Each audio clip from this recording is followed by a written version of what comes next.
Luna and I have fully embraced winter up here in northern Utah and have been skiing as much as we can on the weekends. What started off as an extremely low snow year has turned around these past few weeks with some decent storms. After an insane powder day, we took advantage of the sunny skies to explore more of Park City Mountain. Got a lot colder last night than I thought it was going to. I thought it was going to be like around 7 or 8 degrees, but it turns out it was right down around 1 degree. So it was a cold night of sleep. Ran the heater through most of the night, but not all of it. My battery is getting pretty low, so I got to get some charge in it today. But yeah, definitely a cold night of sleep. Look how iced over the windshield is. That's all from the inside too. Thank goodness. It's all on the inside. Welcome to episode 10 of season 2.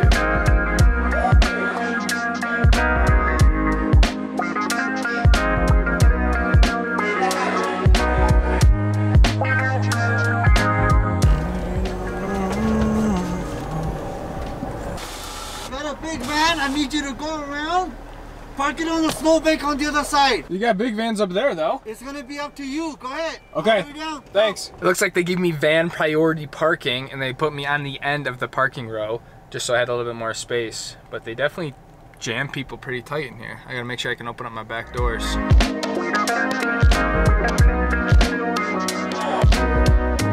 It's time for me to rig up my battery warming system here that I created, just this heater duct that's gonna go over the heater, rubber band itself around here. Then I'll take this tube here and stick this directly into the battery box and then put this big duct right over the top of that one. So now we're pumping direct heat from the heater right into the battery box because we are 53%, so we gotta get some juice in them today. It's gonna be a sunny day, so good day to do it. Getting all the cold air out, lifting this up, and then we'll close this back down here.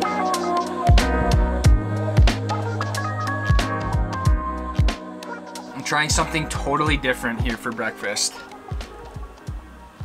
I have Canadian bacon. I used to eat this when I was little, all the time. My mom used to make this. So today's plan, I forgot I haven't even really informed you guys. If you're familiar with Park City Mountain Resort, a few years ago now, they merged with another resort that was right next to it called Canyons, and it kind of made it like the largest resort, whatever, one of the largest ones.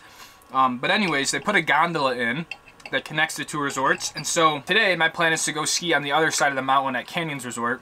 I think Park City side is a lot better, a lot more fun, a little bit better terrain. On a day like this when we had a lot of snow yesterday and now it's a beautiful bluebird day, it's kind of a fun day to take to go to the other side because it does take a while because you're skiing almost like 10 miles or something crazy from side to side. So there's a cool little lift up top that I want to get to, but that's kind of my plan today. So if you're interested in what Canyons is like, that's what we're going to be doing today, is going over to the other side of the mountain.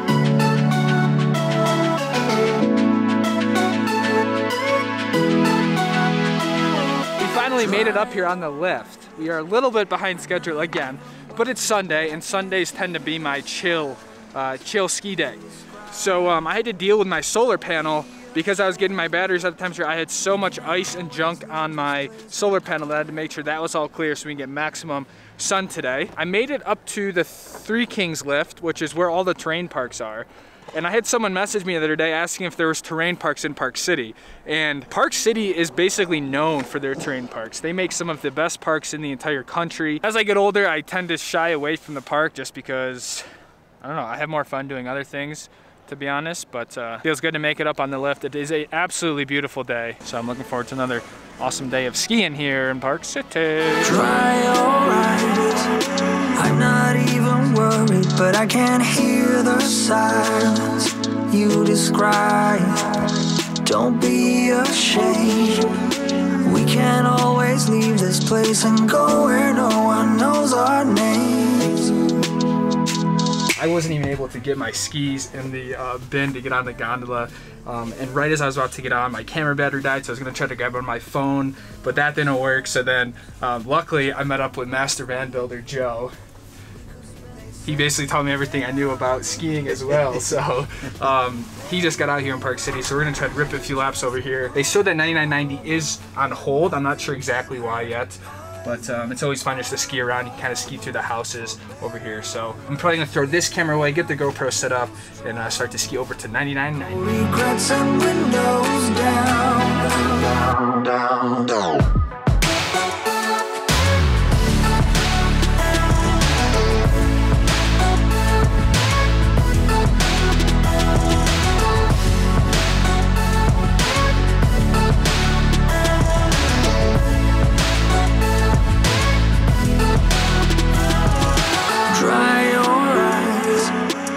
About the others, let's escape the silence together. Just say the word. I don't know when we'll get there, but we're still young. In their universe, we're just causing trouble, but nothing can hurt us in our bubble. For better or worse, uphill struggle, no regrets and windows down, down, down. Made it up top here on the canyon side.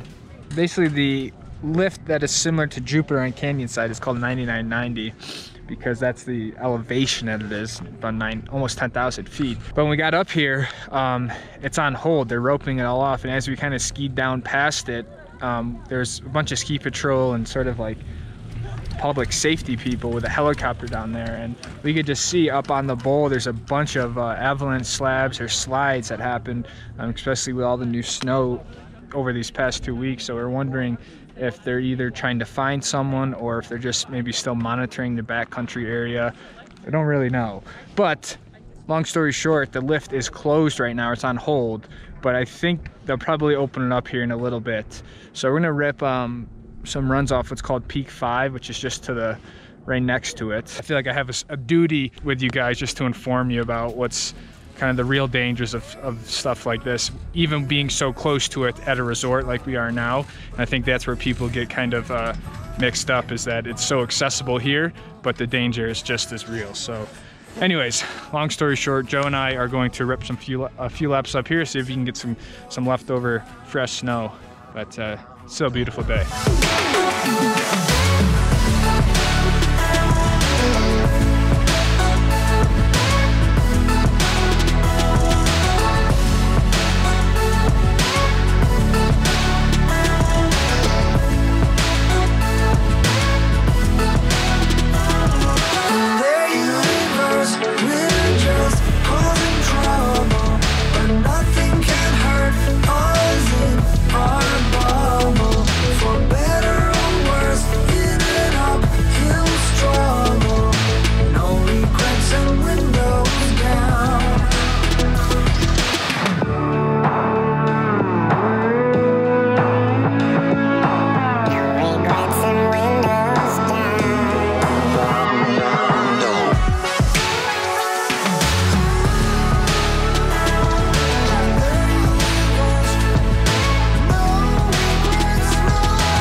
I don't want to say that today didn't go as planned, because I was still out on the mountain, I still skied around canyons, but they really never opened at 99.90, the lift that I was waiting for, and kind of the lift that this whole video was set to revolve around. But I think there is a much, much bigger lesson or message that I think is important to share with whoever watches this video. If it was unclear earlier in the video, the lift was on hold, not for any sort of snow mitigation or anything like that, but basically because there was a tragic incident that happened up around that lift yesterday. There was a helicopter up there, there was an entire snowmobile brigade, there was a lot of safety people who were up there, and they roped off essentially the entire areas around the lift because they had to make sure they could work without any interruption from skiers. One of the reasons why you never see me going in the backcountry or anything like that. It's because I know the information that I don't know, meaning like I don't have any avalanche training, I don't have any equipment. I got more information about what was going on back there, and basically 2 people right outside the resort were skiing an area called Square Top, which is literally just, there would be a rope and then it's like underneath the rope, and that's where this avalanche happened. 2 people got buried in an avalanche. 1 person was able to get themselves out and go find their friend, and was digging for their friend, located him, but unfortunately this happened around 3:30 last night. Conditions were so bad that they weren't able to get other crew and help up there, and then nightfall came and they had to leave the other victim up buried in the snow. So what they were doing this morning was basically going out there and ultimately recovering the body. I saw it with my own eyes, an entire snowmobile brigade kind of coming down with what seemed to be a body attached to the back, loaded them up into a helicopter, and then flew away. And just the thought that this person went out with their friend presumably, and essentially one made it back and the other one didn't. I don't know a more tough pill to swallow than something like that, having to eat dinner and go to sleep knowing that your friend is still buried up in the mountains of the Wasatch. So it just didn't feel right to me to sort of like celebrate 9990 and go up there and ski. It just seemed to me like a bigger issue, because that is the 2nd avalanche death up there off the Canyons Resort this month alone. I hope that kind of added some context as to why the vlog sort of fizzled out. We literally did about 5-6 laps on that same chair, same run, kind of waiting for them to open 9990, and then like as we kept coming down, they weren't opening it, and I just realized like, yeah, this is a bigger sort of thing when we had a fatality basically right off the resort. So anyways, like I said, take it for what you will. I just want everyone to enjoy skiing, spread the stoke of skiing, but also be careful, because there are very, very, very real risks, even in areas that you might not think are prone to literally killing someone. So thanks for listening to my spiel. On a lighter note, we got some charge up in my battery bank. We're right around 76%, so we were down around 51. So that's pretty good. That's more than 20% battery that we've been pulling in here. But yeah.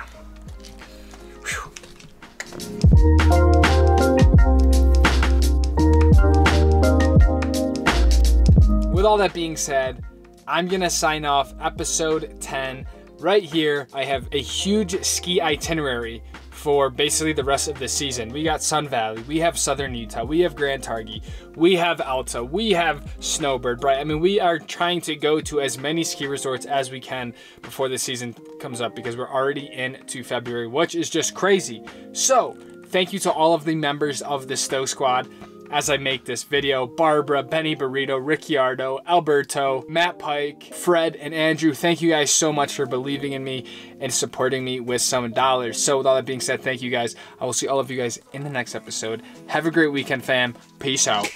Pack your bags. We never needed their permission to